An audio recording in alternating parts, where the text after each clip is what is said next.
ప్రార్థన చేసుకుందాం. దయానిధివైన మా తండ్రి, మా రక్షకానికి అనేక స్తోత్రములు నాయన. ఈ యొక్క ఆదివారపు దినాన నిన్ను స్తుతించే భాగ్యాన్ని మా అందరికీ అనుగ్రహించిన విధానం బట్టి మీకు వేలాది స్తుతులు చెల్లించున్నాము.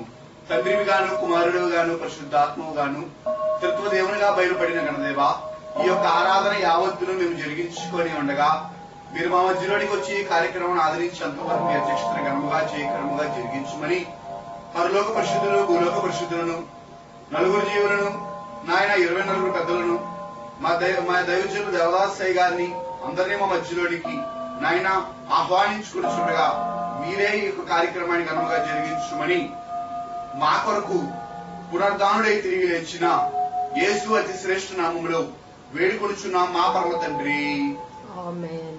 అందరికీ మరణాత మరణాత. పాటలు పాడుకుందా. తెలుగు క్రైస్తవ కీర్తనల నుండి 71వ నెంబర్ పాట సర్వలోక ప్రభువునకు అనే ఒక కీర్తనని మనం అందరం మొదటిగా పాడుకుందా. దేవుడికి స్తుతులను చెల్లించుకుందాం. సర్వలోక ప్రభువునకు సంపూర్ణ జయము, సర్వలోక ప్రభువునకు సంపూర్ణ జయము, సర్వలోక ప్రభువు గనుక, సర్వలోక ప్రభువు గనుక నిశ్చయమైన జయము, సర్వలోక ప్రభువునకు సంపూర్ణ జయము.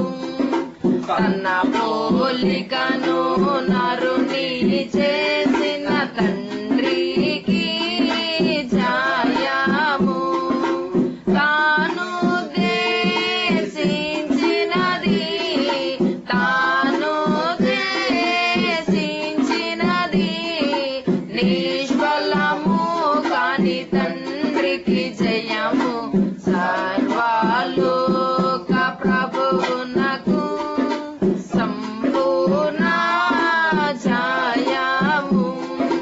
నరులలో గుడారము వేసిన తండ్రికి జయము, అందరినీ ఆకర్షించు, అందరినీ ఆకర్షించు తండ్రికి జయము, సర్వలోక ప్రభువునకు సంపూర్ణ జయము. సృష్టి మీద రేఖలు చాచు తండ్రికి జయము, లోకము చేత అన్నియు, లోకము చేత అన్నియు ఓపించు తండ్రికి జయము, సర్వలోక ప్రభువునకు సంపూర్ణ జయము. చిత్తము జరుపు దూతలకు జయము, నరులకు కావలియుండు, నరులకు కావలియుండు పరిచారకులకు జయము, సర్వలోక ప్రభువునకు సంపూర్ణ జయము. సువార్త ప్రకటించు సభకు జయము, క్రీస్తులో అన్ని చోట్ల, క్రీస్తులో అన్ని చోట్ల వారికి జయము, సర్వలోక ప్రభువునకు సంపూర్ణ జయము.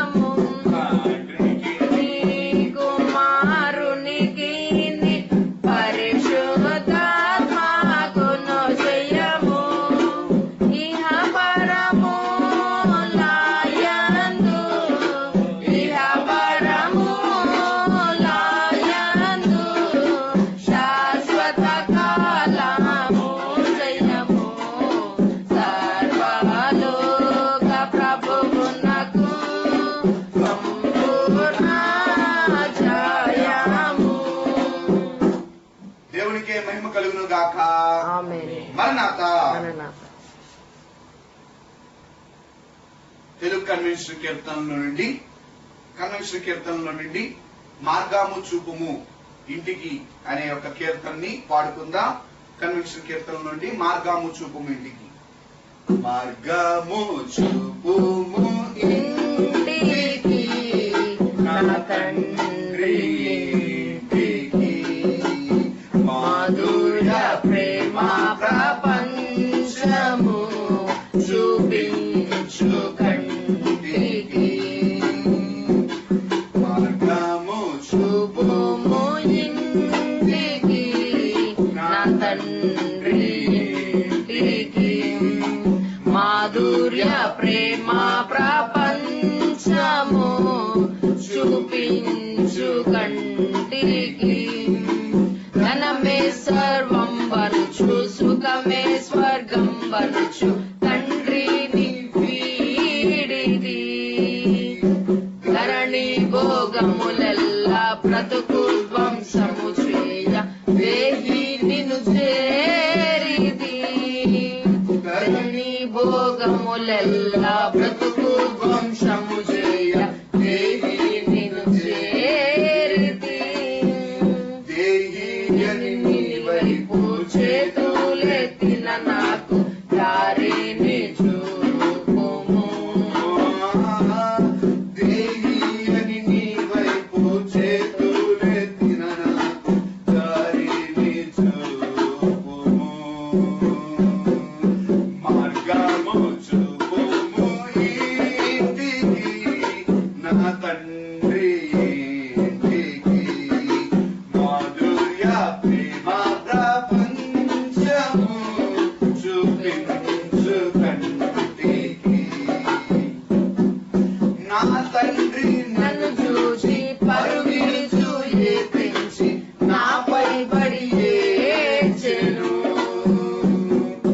నవజీవమును చూచి ఇంటికి తోడ్కొని వెళ్ళి నన్ను దీవించెను. నవజీవమును చూచి ఇంటికి తోడ్కొని వెళ్ళి నన్ను దీవించెను. నా జీవిత కథయంతా యేసు ప్రేమకు ధరలు సాక్ష్యమయ్యుండును. నా జీవిత కథయంతా యేసు ప్రేమకు ధరలు సాక్ష్యమయ్యుండును. మార్గము చూపుము ఇంటికి నా తండ్రి ఇంటికి, మాధుర్య ప్రేమ ప్రపంచము చూపించు కంటికి. దేవుడికే మహిమ కలుగును గాక.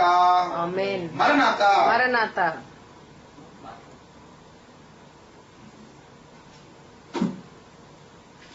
మరి పునర్దాన కాలంలో ఉన్నాం కనుక మరి పునర్దాన కీర్తన గీతం గీతం జై జయ గీతం అనే పాటను మనం పాడుకుందాం. గీతం గీతం జయ జయ గీతం జయ తట్టి పాడెదము. గీతం గీతం జయ జయ గీతం జయ తట్టి పాడెదము. యేసురాజులేసెను హల్లెలూయా, జయమర్పటించెదము. యేసురాజులేసెను హల్లెలూయా, జయమర్పటించెదము. చూడు సమాధిని గెలిచిన రాయి దొరలింపబడెను. చూడు సమాధిని మూసిన రాయి దొరలింపబడెను. అందు వేసిన ముద్ర కావలి నిల్చెను దైవ స్తుతుని ముందు. అందు వేసిన ముద్ర కావలి నిల్చెను దైవ స్తుతుని ముందు. గీతం గీతం జయ జయ గీతం చెయ్యి తట్టి పాడెదము. యేసురాజులేసెను హల్లెలూయా, జయమర్పటించెదము. యేసురాజులేసెను హల్లెలూయా, జయమర్పటించెదము.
కార్యక్రమాన్ని జరిగించుకుందాం. ఈ సమయం ముందు మొదటిగా మరి దీవెనలు అందుకుందాం. తండ్రి యొక్కయు కుమారుని యొక్కయు పరిశుద్ధాత్మ యొక్క నామమున కృపా సమాధానాలు మనెల్లరూ కలుగును గాక. ఆమేన్. రండి ఉత్సాహించి పాడుదాము, రక్షణ దుర్గము మన ప్రభువే. రండి ఉత్సాహించి పాడుదాము, రక్షణ దుర్గము మన ప్రభువే. రండి కృతజ్ఞత స్తోత్రముతో రారాజు సన్నిధికి ఎగుదాము. సత్తపు నామము కీర్తనలు సంతోషగానము చేయుదాము. రండి ఉత్సాహించి పాడుదాము, రక్షణ దుర్గము మన ప్రభువే. మన ప్రభువే మహాదేవుండు, తన మహాత్మ్యము గల రాజు. మన ప్రభువే మహాదేవుండు, తన మహాత్మ్యము గల రాజు. భూమి లోయలను భూధర శిఖరములాయనవే. రండి ఉత్సాహించి పాడుదాము, రక్షణ దుర్గము మన ప్రభువే. సముద్రము సృష్టించిన ఆయనదే, సాక్షుని హస్తమే భువి చేసెన్. సముద్రము సృష్టించిన ఆయనదే, సాక్షుని ఆయన దైవము పాలితులం, ఆయన మేపెడి గొర్రెలము. ఉత్సాహించి పాడుదాము, రక్షణ దుర్గము మన ప్రభువే.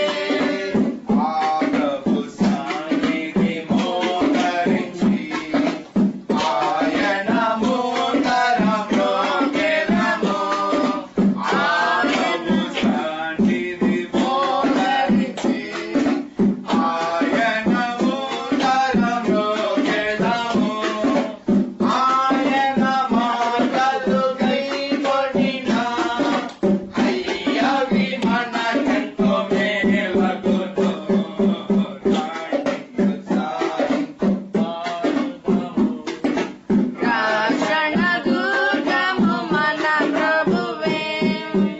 స్తుతి ప్రార్థన. ఓ దేవా, తండ్రివి గాను కుమారుడు గాను పరిశుద్ధాత్మవు గాను ప్రత్యక్షమైన తండ్రి, నీ ప్రత్యక్ష నిమిత్తము నీకు అనేక స్తోత్రములు. ఇప్పుడు నేను ఆరాధించు కృపా సమయం దయచేసినందుకు వందనములు. దూతలు పరలోక పరిశుద్ధులను స్తుతించినప్పటికీ మా స్తుతులు కూడా కోరుకుంటూ నీకు అనేక స్తుతులు. నీవు కలుగజేసిన సమస్త సృష్టిని బట్టి నీకు ఘనత కలుగుతున్నది. సృష్టి అంతటితో పాటు మేము నీకు నమస్కరించున్నాము. ఆరాధనప్పుడు నీ కీర్తి కలిగినట్లు ఇక్కడ విషయంలో దీవించుకుని ప్రభు ద్వారా వేడుకొచ్చున్నాము.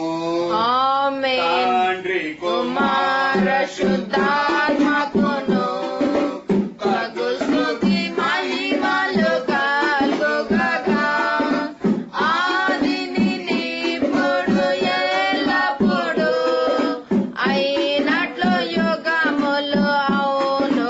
ఆమేన్. రండి ఉత్సాహించి పాడుదాము, రక్షణ దుర్గము మన ప్రభువే.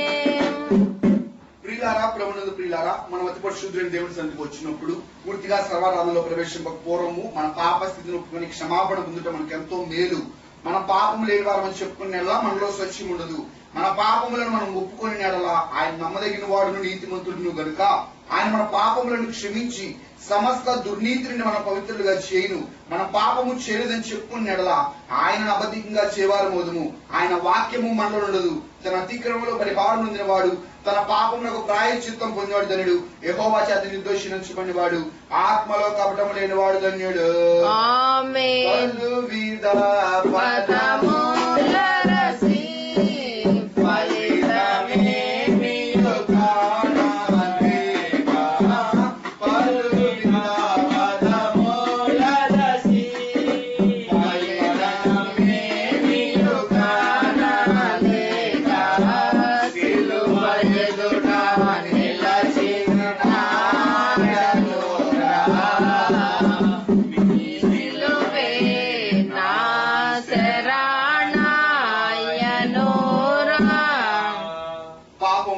చెప్పుకుందాము. అందరూ కూడా నాతో ఏకీభవించండి. పరిశుద్ధుడైన ఓ దేవా, మేము మా జన్మను బట్టి, నైజమును బట్టి, పాపులమైన తలంపులను బట్టి, చూపును బట్టి, పాపులమైన వినటను బట్టి, మాటను బట్టి, పాపులమైన ప్రవర్తనను బట్టి, క్రియలను బట్టి, పాపులమైన నీ కృపను పొందుటకు మేము అయోగ్యులము. మమ్మును క్షమించుమని నీ కుమారుడు పరముఖముగా వేడుకొనుచున్నాము. ఆమేన్. ప్రియులారా, తండ్రి తన అపరిమితమైన ప్రేమను బట్టి విశ్వాసులందరూ అన్ని పాపములు క్షమించున్నాడు. శిక్షించుటకు ఇష్టపడడు, మన పాపములను జ్ఞాపకము చేసుకొనడు. అట్టి తండ్రిని నిత్యము స్తుతించుదుము. ఆమేన్. ఓ తండ్రి, నీవు పరిశుద్ధుడవై ఉన్నందున పాపులను అసహించి కొనవలసిన కానీ అట్లు చేయక శారదీసి క్షమించు గనుక నీకు వందనములు. ఆమేన్. తండ్రి మన పాపములను క్షమించాడన్న విశ్వాసం కలిగిన మనము ఈ సమయం ముందు దైవ సంస్కృతి అనే పాటలో 6, 7, 8 చరణాలను పాడుకుందాం. దేవ సంస్కృతి చేయవే మనసా,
అందరూ లేచి నిలబడి దేవుడి వాక్యాన్ని గౌరవించి నిమిత్తం లేచి నిలబడి దేవుడి వాక్యాన్ని చదువుకుందాం.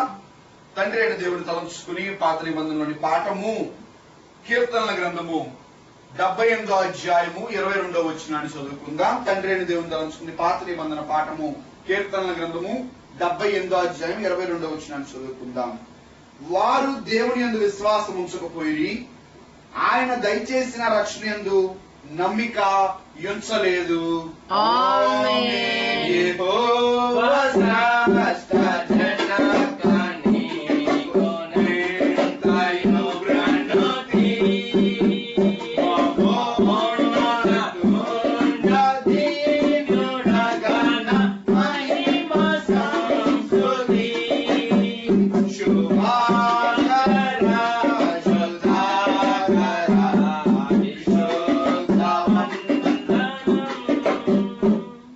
కుమారుడైన తండ్రిని తలంచుకొచ్చు సువార్తలోని పాఠము యోహాను సువార్త 20వ అధ్యాయము 19-20 వచనాలను చదువుకుందాం.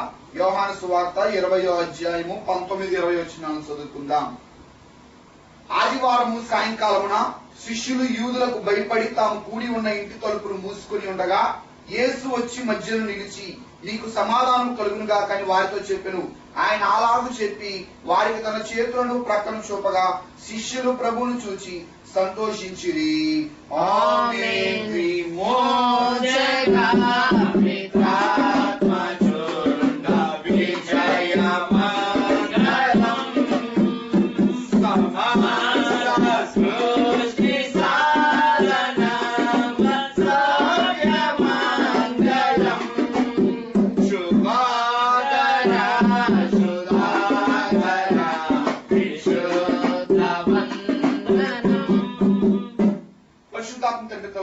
పత్రికల్లోని పాఠం చదువుకుందాం. అపోస్తుల కార్యములు 1వ అధ్యాయము 3వ వచనం చదువుకుందాం.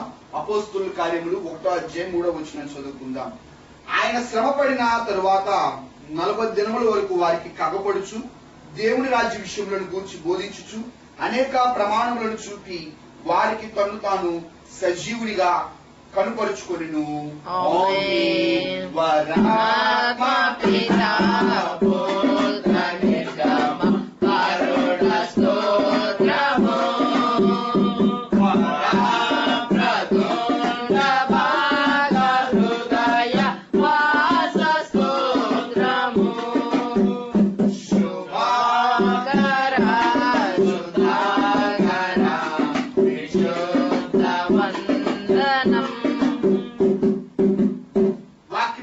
తండ్రికి స్తుతి. త్రియేకుడైన దేవా, భూమి ఆకాశముల కండు వెండి బంగారముల కండు గొప్పదానము గ్రంథమును మాకు దయచేసినావు కాబట్టి నీకు అనేక కృతజ్ఞతా స్తోత్రములు. నీ స్వయంగా మాకు చెప్పవలసిన మాటల నీ పుస్తకములు ఇమిర్చినావు గనుక నీకు మా వందనములు. ఆమేన్. విశ్వాస ప్రమాణం చెప్పుకుందాం. అందరూ నాతో ఏకీభవించండి. దేవుడు ఆది అంతము లేని దేవుడని నేను నమ్ముచున్నాను. ఆయన ప్రేమ, న్యాయము, పరిశుద్ధత, శక్తి, జ్ఞానము, జీవము, స్వతంత్రత, సర్వవ్యాపికత్వము ఈ మొదలైన శుభలక్షణములతో నిత్యము మహా తేజోమయముగా ప్రకాశించున్నాడని నమ్ముచున్నాను. యేసుక్రీస్తు ప్రభు రూపమునకు మనుషుడుగాను అనాది స్థితిని బట్టి దేవుడుగాను సంచరించు దివ్య బోధన మూలముగాను అద్భుతములకు ఉపకారముల మూలముగాను నా పాపములు, నా వ్యాధులు, నా శిక్షలు తన శిలోమురాలపై వేసుకునే మరణమౌట మూలముగాను ఆయన సమాధిలో నుండి 3వ నాడు వెలుపలికి వచ్చి పరలోకమునకు వెళ్ళుట మూలముగాను తన నిజస్థితిని ప్రేమను వెల్లడించినాడని నమ్ముచున్నాను. ఇప్పుడు అందరి నిమిత్తమై విజ్ఞాపన ప్రార్థన చేయుచున్నాడనియు ఆయన 2వ మారు సంఘమును కొనుగోలుకు మేఘాశనుడై వచ్చిననియు మిగిలిన వారికి 7 ఏళ్ల శ్రమ కలుగుననియు తరువాత క్రీస్తునకును జరిగేద్దంలో అంత్యక్రీస్తు అవత ప్రవక్త నరకములో వేయబడుదనియు సాతాను పాతాళములో 1000 ఏండ్లు బంధింపబడిననియు ఆ తరువాత ప్రభువు భూమి మీద 1000 ఏండ్లు పరిపాలన చేయననియు తరువాత ఆయన సజీవులకును మృతులకును తీర్పు తీర్చిననియు నమ్ముచున్నాను. క్రీస్తు ప్రభువు పాతాళంలోని సాతానును విడిపింపగా అతడు భూమి మీదకి వచ్చి గోగు మాగోగు అని పేర్లు గల సైన్యములను నేర్పరచుకున్ననియు అతడు దేవునితో యుద్ధము చేసి ఓడిపోననియు క్రీస్తు అతన్ని నరకములో పడవేననియు నమ్ముచున్నాను. ఆ తర్వాత ఆయన అందరికును తీర్పు విధించుననియు అవిశ్వాసులను నరకంలోనికి పంపివేననియు నమ్ముచున్నాను. తులకు భూమి మీద నున్న పరిశుద్ధులందరూ ఏక సంఘముగా నుండట వలన భూమి పరలోకములో ఓ భాగముననియు క్రీస్తు ప్రభు పరలోకములోను భూలోకములోను ఉండుననియు నమ్ముచున్నాను. నేను పరిశుద్ధాత్మను నమ్ముచున్నాను. ఈయన తండ్రితోను కుమారునితోను ఏకదేవుడిగానే ఉండి పనిచేయుచున్నాడనియు ఈయన ఆవేశం వల్లనే దైవ గ్రంథము వ్రాతలోనికి వచ్చిందనియు ఈయన వెలుగును బట్టి ఆ గ్రంథం అర్థమవుననియు తండ్రి ఉద్దేశించిన రక్షణ అనగా కుమారుడు తన అమూల్యమైన రక్తం వలన గడించిపెట్టిన రక్షణ పరిశుద్ధాత్మయే విశ్వాసికి అందించుననియు నమ్ముచున్నాను. తండ్రి కుమారుడితో పాటు ఈయన కూడా సమానముగా ఆరాధన నొందదగు దేవుడనియు నమ్ముచున్నాను. పరిశుద్ధుల సహవాసమును పునర్ధానత్వమును నిత్య జీవమును గలవని నమ్ముచున్నాను. ఆమేన్. దైవాత్మ నా తనువు నా ప్రాణులు దైవాత్మ రాము నా తనువు నా ప్రాణులు నా జీవమంతయు నీతోనే చేరి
వాక్యం కొరకైనా ప్రార్థన చేసుకుందాం.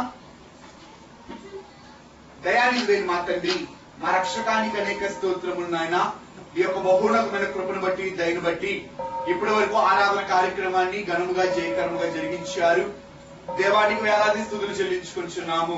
ఈ సమయం ముందు మేము వాక్యాన్ని ధ్యానించుకొని ఉండగా, నాయన వాక్యాన్ని వివరించుకొని ఉండగా, నాయన మా యొక్క జ్ఞానములను మీరు తెరవమని, మా జ్ఞానములకు అర్థమయ్యే వాక్యమును మీరు మాకు వివరించమని, మీరు మాతో మాట్లాడమని, నన్ను మరుగు చేసి మీరే ఆత్మచేత మాట్లాడమని, వినగలిగిన చెవులను గ్రహించగలిగిన జ్ఞానమును అందరికీ మీరు అనుగ్రహించమని, వీడియో ద్వారా వీక్షించున్న ప్రతి ఒక్కరికి కూడా కావలసిన జ్ఞానమును మీరే అనుగ్రహించి, ఆయన వాక్యము ద్వారా మీరు మా అందరితో మాట్లాడి, వాక్యం యొక్క శక్తిని బలము మా అందరిలో నింపుమని, వాక్యమైన యేసు పేరట వేడుకొనుచున్నాము మా పరమ తండ్రి. ఆమేన్. అందరికీ మరణాత. మరణాత. దేవుని వాక్యాన్ని చదువుకుందాం. యోహాను సువార్త 20వ అధ్యాయము 19వ వచనాన్ని చదువుకుందాం.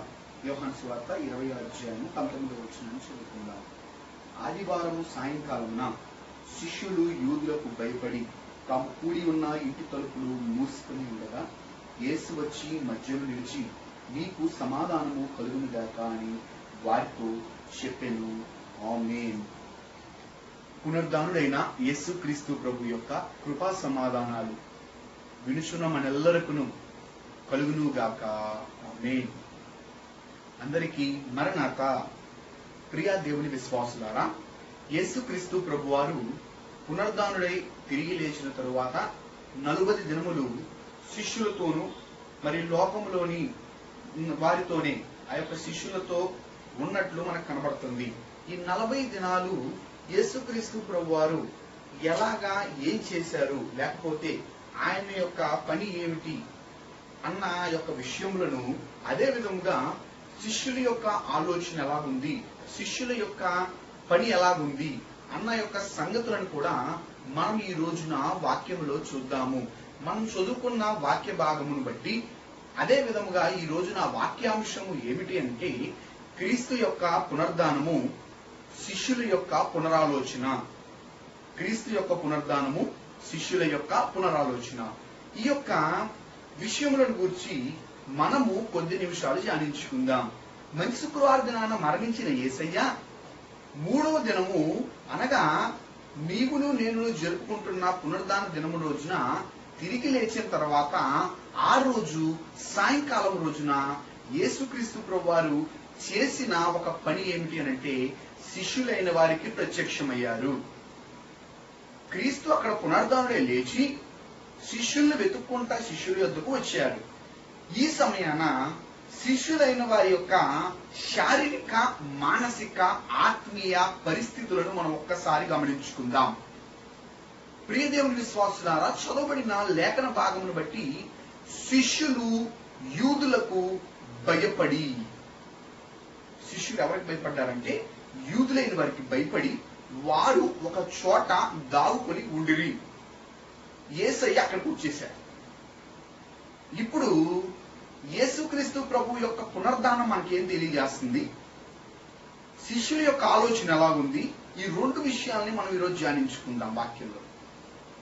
ఎప్పుడైతే మరి యేసుక్రీస్తు ప్రభు వారు ముందరగానే గొర్రెల కాపరిని కొడతారు, గొర్రెలన్నీ చెదిరిపోతాయి అని ఏ విధంగా అయితే ముందరగా ఆయన చెప్పారో ఆ వాక్యానుసారంగానే మరి యేసుక్రీస్తు ప్రభు వారిని గెత్సమనే వనంలో పట్టుకున్నగానే శిష్యులందరూ పారిపోయారు, చెల్లాచెదురైపోయారు. వీళ్ళందరూ పారిపోయి యూదులు ఎక్కడ వారిని చంపేస్తారన్న భయంతో ఒక చోట వీళ్ళందరూ దాక్కున్నారు. ఇప్పుడు శిష్యుల యొక్క పరిస్థితి లేకపోతే పనితనం ఎలాగుంది, వారి యొక్క ఆలోచన విధానం ఎలాగుంది అని మనం మొట్టమొదటిగా చూస్తే, యేసుక్రీస్తు ప్రభు వారు వారి మధ్యలోకి వచ్చి నిలబడ్డారు. ప్రియ దేవుని విశ్వాసులారా, అందరూ ఇట్లా చుట్టూ కూర్చున్నారంట, ఆలోచిస్తున్నారు. ఏంటి, వాట్ నెక్స్ట్, తర్వాత ఏం చేయాలి. ఎప్పటిదాకా ఒక 3.5 సంవత్సరాలు ఒక దేవుని ప్రవక్త మన దగ్గరికి వచ్చాడు, ఆయనతో పాటు వెళ్ళాం, ఆయనతో పాటు తిరిగాం, అనేక అద్భుత ఆశ్చర్య సూచక్రియలు మన కళ్ళారా చూసాం. ఇప్పుడు ఆయన పట్టుకెళ్లారు, సిలువ వేశారు, ఆయన మరణించాడు, తిరిగి లేచాడన్న ఆలోచన ఇంకా వీళ్ళకి రాలా. లిగుస్తాడన్న తలంపులో మర్చిపోతున్నారు ఇంకా. సరే, మరి మన ఆలోచన ఏంటి, మన తర్వాత ఆలోచన? అందుకని నేను అంశం కూడా అదే తీసుకున్నా ఈరోజు వాక్యాంశం. పునరుద్ధానం అంటే తిరిగి లేచుట, పునరాలోచన అంటే తిరిగి ఏం చేయాలో ఆలోచించటం. యేసయ్యేమో తిరిగి లేవటం మీద ఉన్నాడు ఆలోచనలో. శిష్యుల ఆలోచన అంటే మనం ఇప్పుడు ఏం చేయాలి. ఎప్పుడైతే యేసయ్య వాళ్ళ మధ్యలోకి ఇట్లా వచ్చి నిలబడ్డాడో, నిలబడిన వెంటనే శిష్యులైన వారికంట మొట్టమొదట వచ్చిన ఆలోచన ఏంటంటే అనుమానము. ప్రియ దేవుని విశ్వాసులారా, ఏమొచ్చిందంటే వారికి ఆలోచన అనుమానం అనే ఆలోచన వచ్చింది.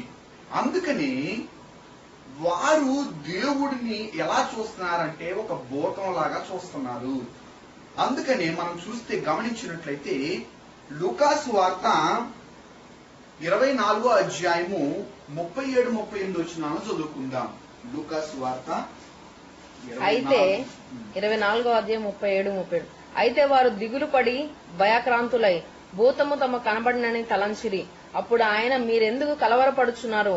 మీ హృదయములలో సందేహములు పుట్టనేలా? ప్రియ దేవుని విశ్వాసులారా, యేసుక్రీస్తు ప్రభువు మధ్యలోకి వచ్చిన వెంటనే వీళ్ళందరూ ఏమవుతున్నారంటే భయభ్రాంతులు అయిపోయారు.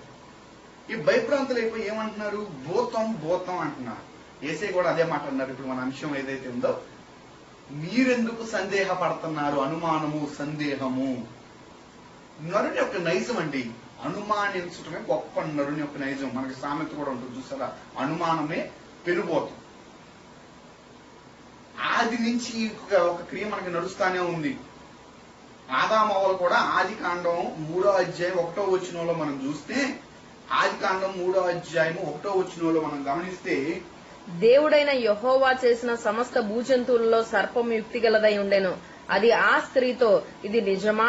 ఈ తోట చెట్టులో దేని ఫలములనైనను మీరు తినకూడదని దేవుడు చెప్పెనా అని అడిగాను. ప్రియ దేవుని విశ్వాసులారా, సాతాను అడిగిన మాట కూడా మనం చూస్తే అవ్వమని ఏమని అడిగిందండి?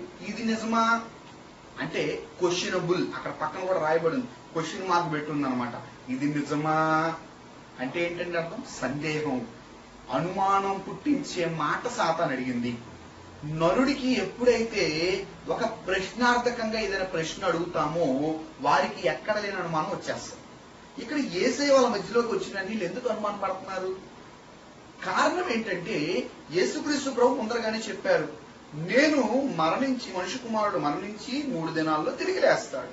కానీ వీళ్ళెవరికి ఆ విశ్వాసం లేదు. నిజంగా వీరికి ఆ విశ్వాసం ఉండుంటే, ప్రియ దేవుని విశ్వాసులారా, వీళ్ళందరూ ఉండాల్సింది ఆ యొక్క గదిలో కూర్చొని భయపడతా కాదు, కానీ యేసయ్య ఎప్పుడు మా దగ్గర లేచి వస్తాడా అని ఎదురు చూడాలి.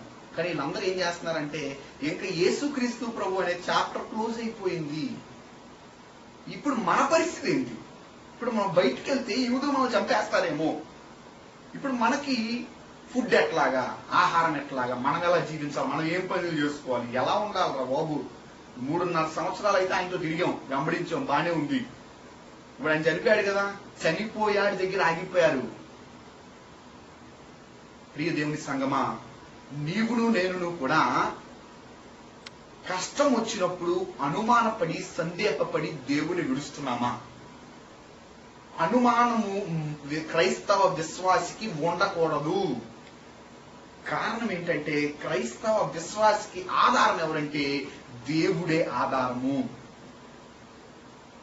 నిరీక్షణ మీద, విశ్వాసం మీద, ఓర్పు మీద, పరీక్ష మీద కట్టబడిన ఈ క్రైస్తవ సంఘానికి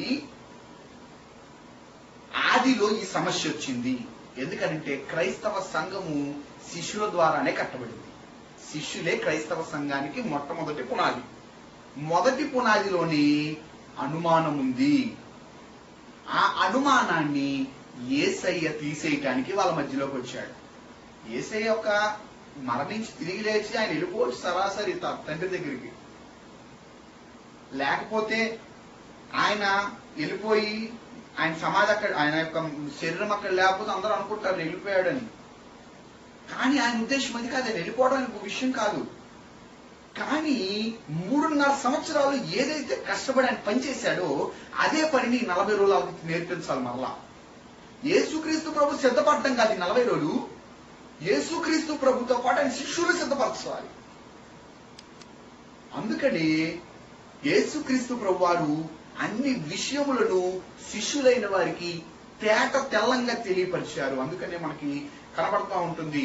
అపోస్తలుల గారు 1:3 రాస్తూ ఆయన చెప్పిన మాట ఏంటంటే, యేసుక్రీస్తు ప్రభువారు శిష్యులకు అగపడుచు, శిష్యులైన వారికి కనబడతా ఆయన అన్ని విషయములను కూడా వారికి తెలియపరిచాడు ఈ 40 రోజులు.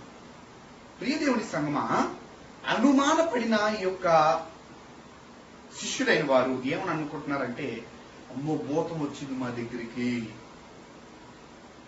యేసుక్రీస్తు ప్రభువారిని మీరు ఎప్పుడు అలా చూసినా కూడా మహిమతో చూస్తే భూతం అనుకుంటున్నారు. వీళ్ళు పడవలో వెళ్తున్నప్పుడు వర్షం వచ్చిన వెంటనే, గాలి తుఫాను వచ్చిన వెంటనే యేసయ్య అక్కడ కనబడితే అక్కడ కూడా వీళ్ళు అనుకుంటారు శిష్యులు ఏమని, భూతం.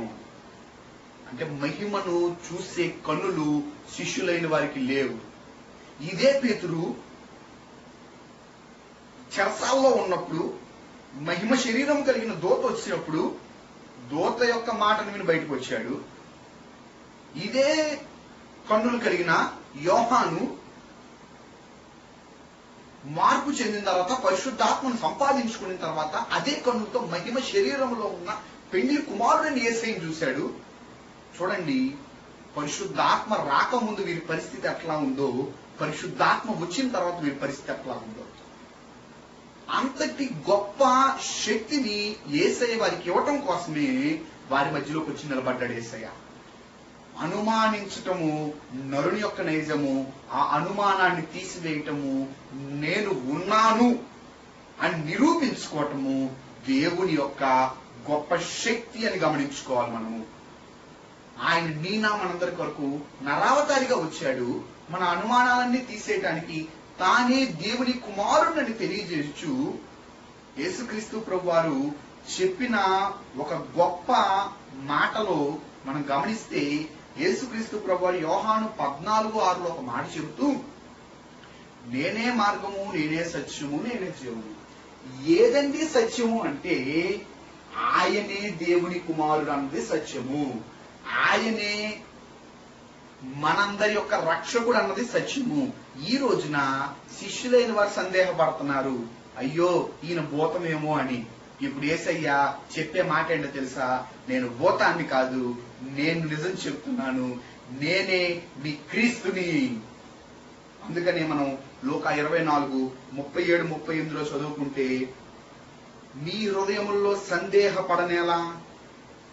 39 కూడా మనం గమనిస్తే, నేనే ఆయనను అనుటకు నా చేతులను నా పాదములను చూడుడి, నన్ను పట్టి చూడుడి, నాకున్నట్టుగా మీరు చూచున్న ఎముకలను మాంసమును భూతమును కొండవని చెప్పి.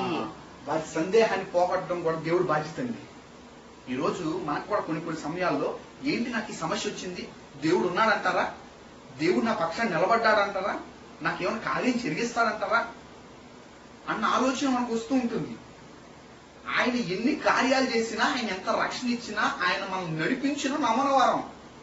కొన్ని సమయాల్లో తూలి తొట్టిల్లిపోతాం. ఇశ్రాయేలు జనాంగం వారిని ఐగుప్తులను తీసుకొచ్చిన దేవుణ్ణి పదే పదే పదే పదే అనుమానించారు. దేవుడు ఉన్నాడా, దేవుడు నాకు ఆకలి తీరుస్తున్నాడా, దేవుడు నాకు దాహానికి నీళ్ళు ఇచ్చాడా, దేవుడు నాకు ఈరోజు మాంసం పెట్టలేదేంటి, అయ్యో నా బిడ్డలకు ఆకలేస్తుంది, నా బిడ్డలకు దాహం వేస్తుంది. ప్రియదేవుని విశ్వాసాలు విడిపించిన దేవుడు వారిని నడిపించడా? ఈ రోజున నీనా మనందరి నిమిత్తం మరణాన్ని జయించిన దేవుడు మనల్ని మరణం నుండి లేపేవాడు కాదా అన్న ఒక ఆలోచన శిష్యులైన వారికి రాక వాళ్ళు సందేహిస్తున్నారు ఆయన్ని, వాళ్ళు ఆయన అనుమానిస్తున్నారు.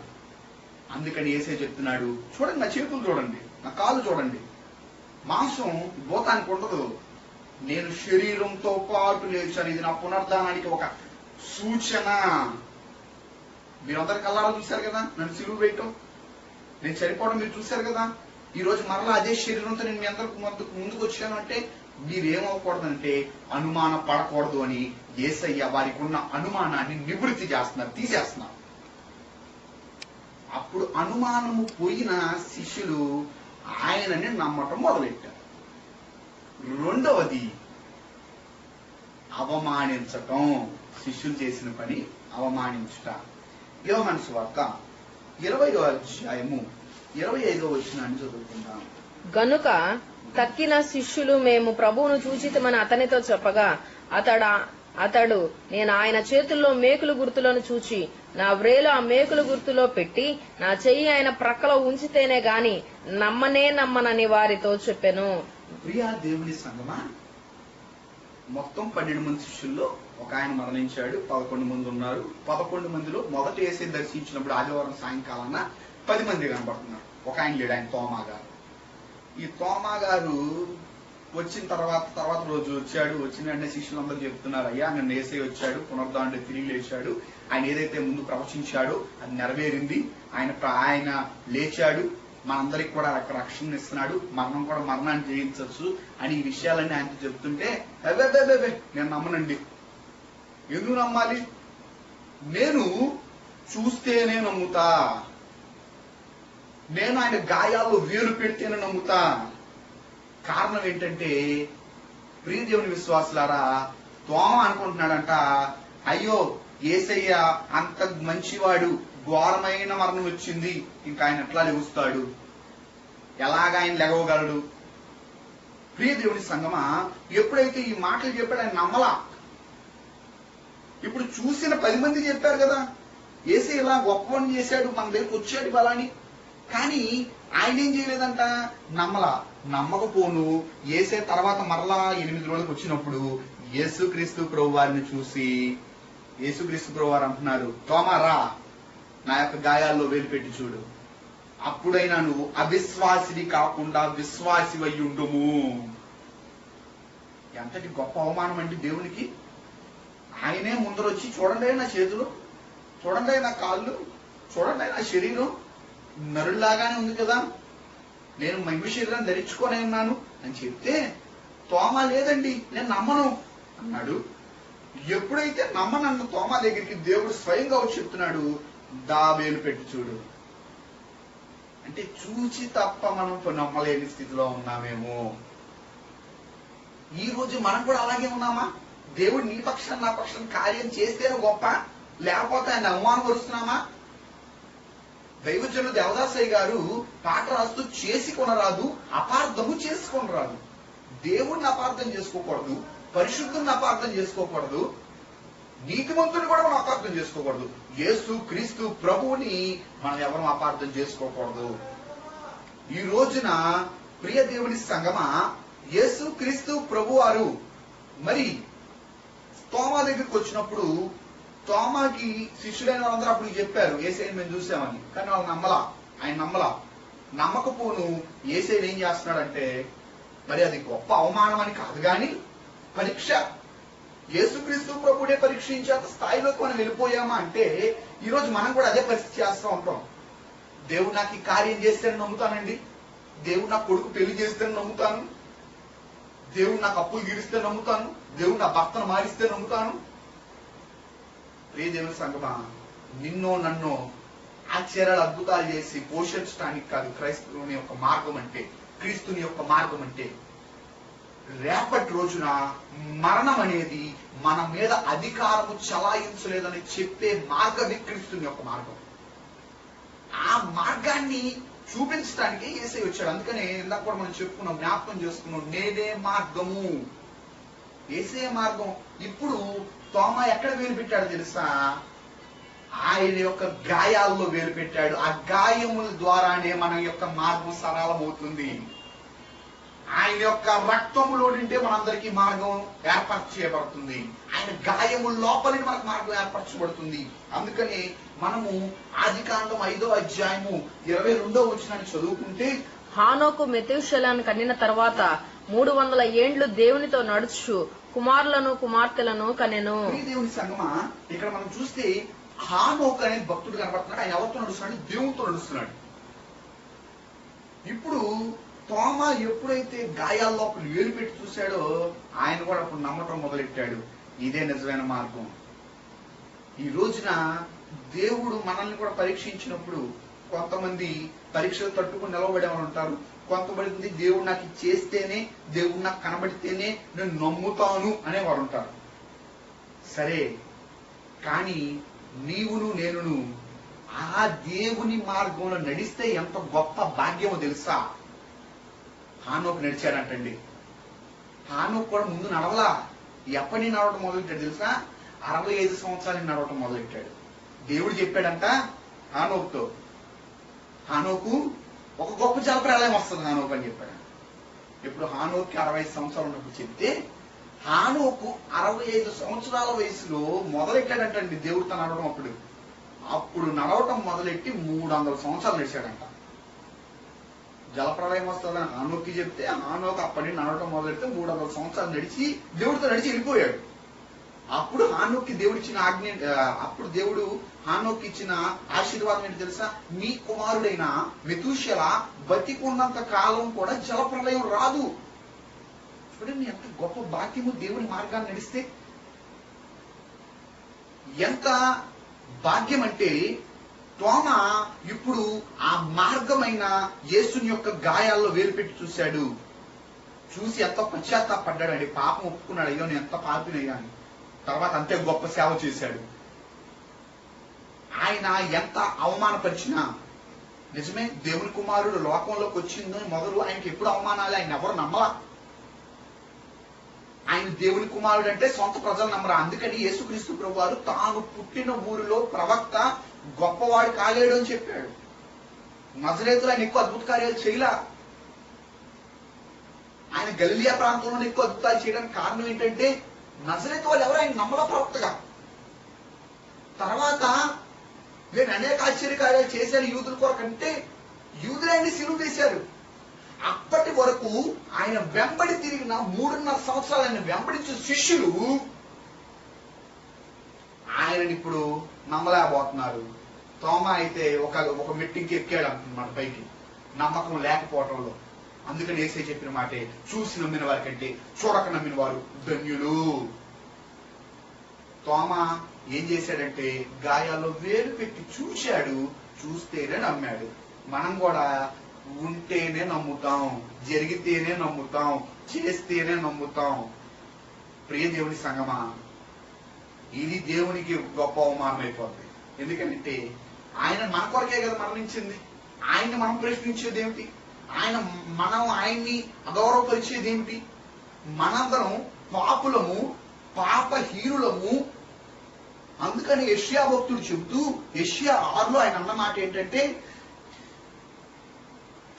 నేను పాపపు పెదవులు కలిగిన వాడును, పవిత్రమైన అపవిత్రుడను, పరిశుద్ధుడైన దేవుని కనులారా చూచితును అనుకోండి అని వెంటనే, అప్పుడు కారుతూ తీసిన నిప్పుని చేత పట్టుకున్న ఎద్దకు ఎదురు వచ్చి నా పెదవులకు దాన్ని తగిలించి నీ పాపములకు ప్రాయశ్చిత్తమైన నీ దోషము తొలగిపోయిన అన్నాడు. నిజమే, యెషయా లాంటి భక్తుడే పాపి అన్నప్పుడు, నేను ఎట్లా చూశానే అని నిన్ను అనుకున్నప్పుడు, పరిశుద్ధుడే నిన్ను చూడగలిగాను అన్నప్పుడు, ఆయనని ఆ యొక్క కారుతూ తీసి నిప్పుతో ఆయన పెదాలని కాల్చగానే పరిశుద్ధుడయ్యాడు. అలాగే ప్రియ దేవుని సంగమా, యేసుక్రీస్తు ప్రభు ఆయన లోకానికి వచ్చింది మొదలు ఆయన అవమానాలు పడతానే ఉన్నాడు. మరణించి తిరిగి లేచా కూడా శిష్యుల దగ్గరికి ఆయనే వచ్చి చూడండి అయ్యా అన్నప్పుడు కొంతమంది నమ్మారు. తర్వాత తోమ నమ్మలా. నమ్మకపోను ఆయన గాయాల్లో వేలు పెట్టి ఆయన అవమానించాడు. కానీ యేసయ్య ఆయన్నేమన్నట్లా, తోమ నమ్మాలి. ఎందుకనంటే తోమాతో దేవుడు చెప్తున్నాడు, చూసి నమ్మిన వారి కంటే చూడక నమ్మిన వారు ధన్యులు. ఈ రోజున మనం ఆయన ఆశ్చర్యాలు చూసి నమ్ముతున్నామా, లేదా ఆయన నిత్య జీవం ఇస్తాడని నమ్ముతున్నామా?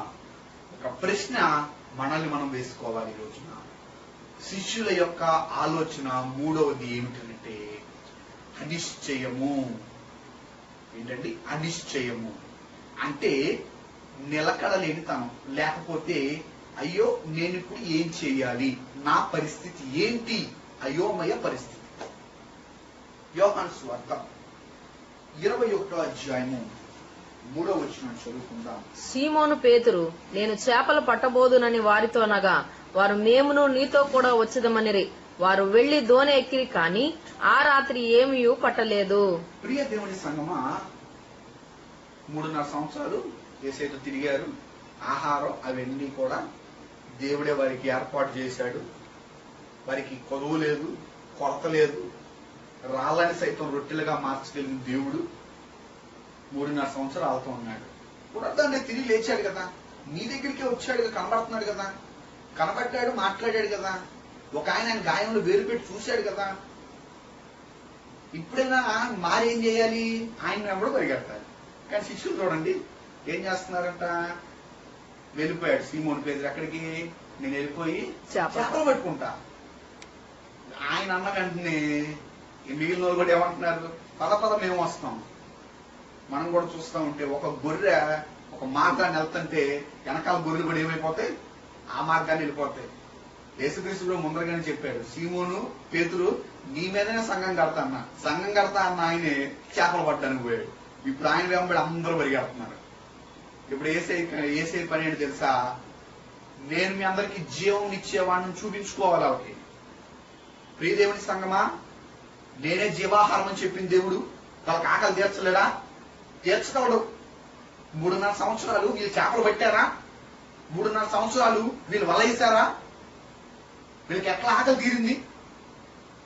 ఆలోచన లేని ఈ శిష్యులైన వారు మరలా వలయేయడానికి వెళ్ళారు. ఇదే శిష్యులతో దేవుడు చెప్పిన మాట మార్కు సువార్త 1వ అధ్యాయం 16, 17, 18 వచనాల్లో, నేను మిమ్ములను మనుషులను పట్టు జాలర్లుగా చేస్తానంటున్నాడు. అప్పుడేమో వలని పక్కన పడేసి వచ్చిన వాళ్ళు ఇప్పుడు మరలా ఆ వలలు పట్టుకుని ఆయన వెంబడించకుండా మరలా వలయటానికి వెళ్తున్నారు. మనుషులు పడతాను నేను తీసుకొచ్చానయ్యా అంటే మరలా లేదయ్యా, నువ్వు మరణించి వెళ్ళిపోయావు కదా, నువ్వు లేకపోతే మాకెట్ట అవుద్ది, మేము ఉండవులే అని చెప్పి మరలా ఏం చేస్తున్నారు, ఆయన్ని వదిలేసి వీళ్ళందరూ మరలా వెనక్కి తిరిగి వలయటానికి వెళ్తున్నారు. వెళ్ళాడు సీమోన్ పేతురు, ఆయనతో పాటు మిగిలిన శిష్యులు వెళ్ళారు, వలేస్తున్నారు. వచ్చాడంటే వేసే మరలా, అయ్యా రాత్రంతా కష్టపడ్డాం కానీ ఒక్క చేప కూడా మనందరూ పాడుకుంటాం, నడిపించు నానా రాత్రంతయు శ్రమపడిన రాలేదు ప్రభు జయము. రహదారులు ఎదిగినాను. ప్రియమైన దేవుని విశ్వాసారా, రాత్రంతా శ్రమపడ్డారంట కానీ ఒక్క చేప వల్ల. సూర్యోదయం అయినప్పుడు ఏసై వచ్చాడు. ఏసై అని వాళ్ళు అనుకోలా. ఎంత గొప్ప ఆలోచించు, గొప్ప పరిస్థితిలో ఉన్నారు చూడండి. యేసుక్రీస్తు ప్రభుని గమనించిన స్థితిలో ఉన్నారు వాళ్ళు. కారణం ఏంటంటే ఇప్పుడు మా యొక్క ఆహారం ఎట్లా, మా కుటుంబాన్ని ఎలా పోషించుకోవాలి?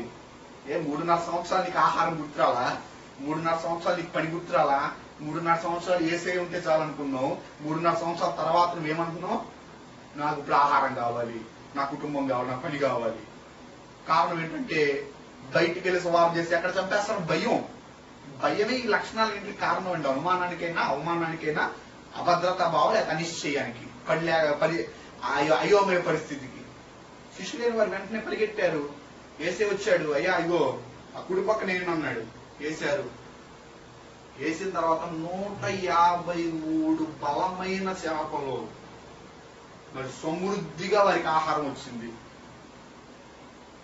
ఇక్కడ అప్పుడు గుర్తించారు, ఎవరయ్యా ఈయన అంటే యేసును ప్రేమించే శిష్యుడు. యేసు ప్రేమించే శిష్యుడు చెప్పాడంట, అయ్యా నేను యేసు అని. అప్పుడు దాకా వీళ్ళకి జ్ఞాపకం రాలేదంటే చూడండి ప్రియదేవుని విశ్వాసులారా, మనం కూడా చూడండి, ఆదివారం ఒక్కరోజు ఆరాధనకి పోతాం, మిగిలిన రోజులు దేవుడు గుర్తురాడు. మిగిలిన రోజులు ఎవరు గుర్తొస్తాం? మన పని. శిష్యులు కూడా అంతే. పనిలో ఉన్నప్పుడు ఏసే పక్కన ఉన్నా, ఏసయ్యే మాట్లాడుతున్నా, ఇది ఏసయ్య మాటని గమనించలేకపోయారు. 3.5 సంవత్సరాలు ఆయనతో తిరిగిన వాళ్ళే. ఇంకా నువ్వు నేను ఎలా ఉంటున్నావు మన పరిస్థితి ఒకసారి గమనించుకోండి. అందుకని యేసుక్రీస్తు ప్రభువారు, మీరు ఆహారం గురించి బాధపడమాకండి, మీ కడుపు నింపేది నేను అంటానికి రుజువుగా ఆయన వారికి చెప్పాడు. రాత్రి అంతా కష్టపడిన వాళ్ళ చేప పడిన వాళ్ళకి ఒక్కసారి వాళ్ళు వేస్తే ఎందుకని చేపలు పడ్డాయి? అది దేవుని యొక్క మాటలో ఉన్న శక్తి. ఆయన అక్కడ చేప లేకపోయినా కూడా చేపని తీసుకురాగలిగిన జీవం ఆయనలో ఉంది. అందుకని లాజరు చనిపోయిన తర్వాత యేసయ్య చెప్పిన మాట ఏంటంటే, యోహాను సువార్త 11వ అధ్యాయము 25-26 వచనాలను మనం చదువుకుంటే, అందుకు యేసు పునరుద్ధానమును జీవమును నేనే, నా యందు విశ్వాసముంచు వాడు చనిపోయినను బ్రతుకును, బ్రతికి నా యందు విశ్వాసముంచు ప్రతివాడును ఎన్నటికి చనిపోడు. ఈ మాట నమ్ముచున్నావా అని ఆమెను అడిగెను. ప్రియ దేవుని సంగమా, యేసుక్రీస్తు ప్రభువారు పునరుద్ధానమును జీవము నేనే అన్నాడు. ఆ జీవమైన యేసయ్యే ఈ రోజున నిర్జీవ స్థితిలో ఉన్న శిష్యులకు ఆహారాన్ని ఇచ్చాడు. ఆ జీవమై ఉన్న యేసయ్య నిర్జీవులమైన మనకి ఆహారాన్ని ఇస్తున్నారు. అందుకని దైవజనులు రాస్తూ వాక్యాహారము తినని యెడల బలము ఆత్మకు లభించుట ఎట్లు. వాక్యాహారం తినకపోతే మనకు ఆత్మ బలం రాదు. మరి సాతాన్ గడు అనుకుని ఉండొచ్చు, లాక్డౌన్ వచ్చేసింది, విశ్వాసులు ఎవరికి సరైన వాక్యాహారం ఉండదు, సరైన శారీరక ఆహారం ఉండదు, పని లేని వాళ్ళకి ఎవరికి కూడా ఆహారం ఉండదు, లేకపోతే పని ఉండదు కాబట్టి, డబ్బులు ఉండదు కాబట్టి ప్రభు సంస్కారం విందు ఉండదు అని అనుకోవచ్చు. కానీ ప్రియ దేవుని సంగమా, మనం నిర్జీవ స్థితిలో ఉన్నప్పుడు జీవం ఇచ్చేది ఆయనే. 153 చేపలు ఇచ్చిన యేసయ్య ఈ రోజు నువ్వు నేను ప్రార్థన చేస్తే ఆయన శరీరాన్ని రక్తాన్ని మనకి ఇవ్వడా? 153 చేపలు ఇచ్చిన యేసయ్య ఈ రోజు మన ఇంట్లో గృహంలో ఉంటే మనందరికీ కూడా ఆహారం పెట్టడా? శిష్యులకు అంత శ్రేష్టమైన ఆహారం ఇచ్చిన యేసయ్య ఈ రోజున మనందరికీ కూడా వాక్యాహారాన్ని అందించలేడా?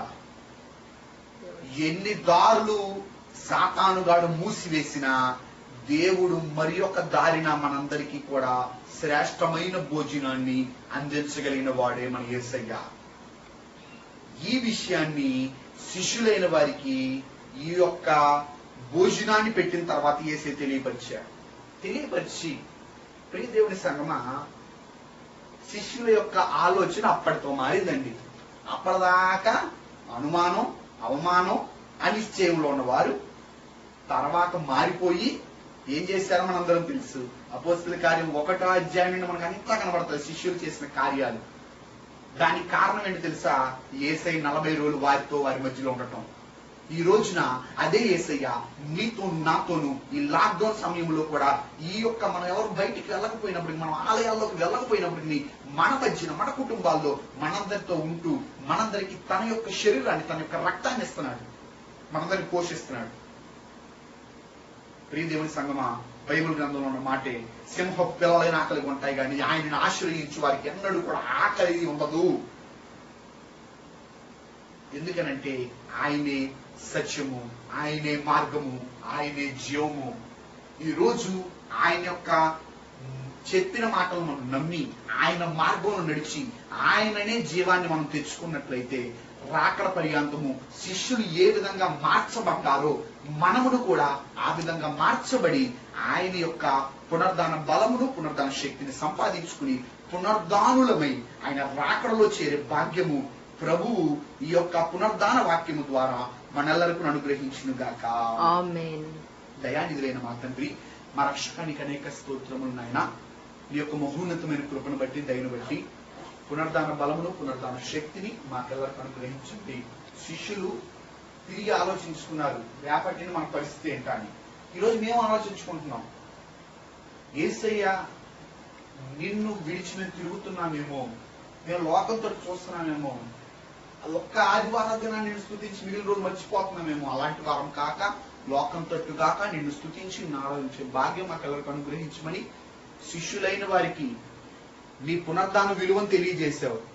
నేనే మార్గము, నేనే సత్యము, నేనే జీవం అన్న మాటల్ని వారి యొక్క ఆలోచన మార్పు ద్వారా వారందరికీ తెలియజేసి, నిజము దేవా వారికి అనుమానం వచ్చింది, నువ్వు సత్యమైన మాటను తెలియజేశావు, వారిని అవమానించారు, నీ గాయముల ద్వారానే నీ తండ్రి యొక్క రాజ్యంలోకి మార్గము చూపించావు. వారు ఆహారం లేదని బాధపడ్డారు, నేనే జీవం అని తెలియపరిచావు. ఆ మాటల్ని ఈ రోజున మేమందరము కూడా అనుసరించి పాటించి నీ రాకడలో చేరే భాగ్యం మాకెల్లరికి అనుగ్రహించుమని యేసు అతి శ్రేష్ఠ నామములో వేడుకొనుచున్నాము మా పరమ తండ్రి. ఆమేన్. అందరికీ మరణాత. మరి ముగింపు ప్రార్థన చేసుకుందాం. మహోన్నత మహిమగల తండ్రి, మీకే వందనములు స్తోత్రములు చెల్లించుకుంటున్నాం ప్రభువా. మేమందరమును కూడా గృహములో చేరి ఆదివారపు ఆరాధనలో ఏకీవించడానికి వీలు వాళ్ళని మీరు మాకు అనుగ్రహించి ఉన్నందుకు మీకు వందనములు స్తోత్రములు చెల్లించుకుంటూ ఉన్నాం. ఆయన జరిగిన నా కార్యక్రమం అంతట్లో కూడా మీరు అధ్యక్షత వహించి ఉన్నారు. అలాగే ప్రభువా, ఆయన కరోనా వల్ల ఎవరిని కూడా బయటికి రావటానికి వీలు లేకపోయినప్పటికీ కూడా గృహంలో చేరి మేమందరమును కూడా మిమ్మల్ని స్తుతించి ఆరాధించే భాగ్యము వరుసలోనికి మమ్మల్ని తీసుకొని వచ్చి ఉన్నారు. జీవాహారము నేనే అని సెలవిచ్చి ఉన్నట్లుగా ప్రభువా, మేమందరమును కూడా ఈ యొక్క నెలలో జీవాహారం తీసుకుని లేకపోయినప్పటికీ కూడా ఆత్మీయ జీవమును అలాగే ప్రవ్వా ఆత్మీయ నాయన అంతరంగ సంస్కారమును ప్రవ్వా అలవాటు చేసుకునే వారముగా మమ్మల్ని అందరినీ కూడా తయారు చేయండి. వినుచున్న బిడ్డలైన వారందరూ కూడా ప్రవ్వా నాయన ప్రార్థనలో ఎదిగేటట్లు అలాగే నాయన మీ యొక్క భక్తిలో ఎదిగేటట్లు అలాగే ప్రభా మిమ్మల్ని చూడగలిగిన కన్ను మీ స్వరం వినగలిగిన చెవులను ప్రభా బిడ్డలైన వారికి మీరు అనుగ్రహించి నడిపించి మేము అడుగుతున్నాం తండ్రి. మీకు స్తోత్రములు. అలాగే కరోనా వైరస్ ను మీరు నిర్మూలన చేయండి. ఆకలితో ఉన్న వారిని ప్రభు వారి యొక్క ఆకలిని తీర్చండి. ఆయన సొమ్ము కొదువుగా ఉన్న వారికి సొమ్మును దయచేయండి. ప్రభుత్వం వారి ద్వారా ప్రభా మీరు ఇప్పించమని మేము అడుగుతున్నాం. అలాగే ప్రభా ఈ వైరస్ కి వ్యాక్సిన్ కనుగొనడానికి కావాల్సిన జ్ఞానమును ప్రభా నాయన సైంటిస్టులకు మీరు దయచేయండి తండ్రి. మీకు స్తోత్రములు. యథావిధిగా మేమందరమును కూడా నేను మరలా మేమందరమును కూడా దేవాలయంలో కూడుకొని మిమ్మల్ని స్తుతించే వారముగాను మిమ్మల్ని గణపరిచే వారముగాను అందరము నాయన సంతోష ఉత్సాహముతో ప్రవ్వా మిమ్మల్ని స్తుతించే ధన్యతను ప్రవ్వా మీరు మాకు అనుగ్రహించి నడిపించండి తండ్రి. నేను మీకే వందనములు చెల్లించుకున్నా. ఈ విధముగా ప్రవ్వా అన్ని విషయంలో కూడా మీరు తోడుగా నడిపించి అలాగే బుధవారం జరుగుతున్న కార్యక్రమము ఆదివారం జరుగుతున్న కార్యక్రమములన్నీ కూడా క్రమముగా మీరు జరిగించమని మా కొరకు ఈ లోకానికి వచ్చి పునరుద్ధానుడిగా తిరిగి లేచి అన్నింటినీ జయించి మాకు కూడా అట్టి జయమును అనుగ్రహించి ఉన్న యేసు క్రీస్తు నామంలో అడిగి పడుకొని ప్రార్థించున్నాము తండ్రి.